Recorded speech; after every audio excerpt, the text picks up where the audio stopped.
3 या 4 तो आप लोग को अंतर लिखेंगे तभी नंबर मिलने वाला है। तो आप लोग को अम्ल में आप लोग को जो गुण होता है, आखिर अंतर क्या होता है? बहुत से लड़के सोचते हैं कि सर अंतर याद कैसे करें? तो अंतर याद करने का एक तरीका होता है, जिसके बारे में पूछा हुआ होता है उसकी गुण को लिख देना, वही अंतर कहलाता है। जैसे मान लीजिए हम क्वेश्चन आप लोग का मैट्रिक एग्जाम में देखने को मिलेगा, जितने भी लड़के होंगे एग्जाम देंगे, प्यारे बच्चों, पूछेगा कि अम्ल और क्षार के अंतर को लिखे, या पूछेगा क्वेश्चन अम्ल के 3 गुणों को लिखे, या पूछेगा आप लोग से क्षार के 2 गुणों को लिखे। ये क्वेश्चन पूछेगा तो आप लोग को उसके अंतर विशेषता गुण को याद होनी चाहिए। तो नॉर्मली हम यहाँ से क्वेश्चन, जो आप लोग का जो क्वेश्चन है एग्जाम में क्वेश्चन आया हुआ है, अम्ल और क्षार में अंतर को बताएं, तो मैं आप लोग को अंतर बताने वाला हूं, तो ध्यान से सुनिएगा और याद करेंगे। और जो लड़के लिखना चाहें तो इसको कॉपी कलम में लिख सकते हैं, और लेकिन ये कैप्सूल के माध्यम से जा रहा है तो आप लोग को 3 से 4 मिनट का होने वाला है। अब पूरा का पूरा मैं आप लोग का अंतर देने वाला हूं, एक बात को याद रहे, ठीक है? तो चलिए, सबसे पहले नंबर आपको एक बात करनी है अम्ल का। तो अम्ल क्या होता है? तो सबसे पहला अंतर जो होगा कि सर अम्ल ऐसा पदार्थ है जो स्वाद में खाटा होता है। पहला अंतर, अम्ल ऐसा पदार्थ है जो स्वाद में खाटा होता है। दूसरा नंबर, क्षार का सर अंतर बताइए। क्षार ऐसा पदार्थ है जो स्वाद में कड़वा होता है, एक अंतर मिल गया।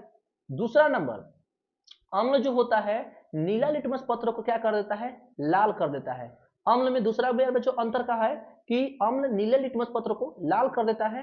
और क्षार में हम लोग चलेंगे तो क्षार में क्या होता है कि क्षार लाल लिटमस पत्र को क्या करता है? नीला कर देता है। दो अंतर हो गया।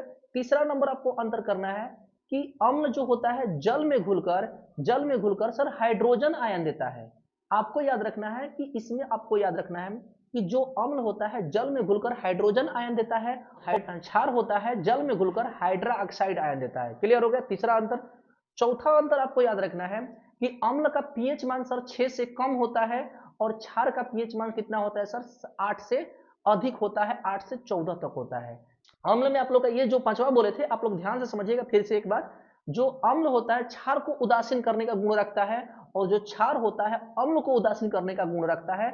और आप लोगों को पूरे के पूरे उदासीनीकरण अभिक्रिया बताए थे। अम्ल और क्षार अभिक्रिया कर क्या बनाता है प्यारे बच्चों?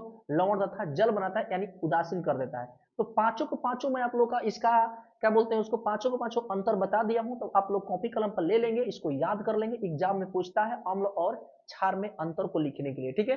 तो ये पहला क्वेश्चन आप लोग का मोस्ट इंपोर्टेंट क्वेश्चन है, तो आप लोग इसको याद रखेंगे। और प्यार बच्चों, दोनों को दोनों कैप्सूल आप लोग को सुबह शाम लेनी है। और जो ये क्लास करवा रहा हूँ आप लोग के लिए, ताकि मेरे जितने भी लड़के हैं साइंस में उनका कोई प्रॉब्लम ना हो, और साइंस के छोटे छोटे क्लिप करके क्वेश्चनों को याद कर लें। और कौन कौन क्वेश्चन पूछना है तो आप लोग इसी प्ले लिस्ट में जाइएगा, जितने भी वीडियो डाल दिया हूँ इस सबको आप लोग देखना है। आप लोग को सुबह शाम इसको लेके रहना है। मैं आप लोग को 2 क्लास 3 क्लास रोज अपलोड करूंगा, तो आप लोग रोज जाकर देखते रहिएगा, ठीक है? तो मिलते हैं नए क्लास में प्यारे बच्चों, पूरे के पूरे क्वेश्चन आंसर देने वाला हूँ। उससे पहले नंबर आप लोग को पूरे के पूरे आंसर चाहिए तो चैनल को सब्सक्राइब कर लीजिएगा, बेल आइकन को प्रेस कर लीजिएगा, और आप लोग का इसी प्रकार का रोज वीडियो प्यारे बच्चों देखने को मिलते रहेगा, ठीक है?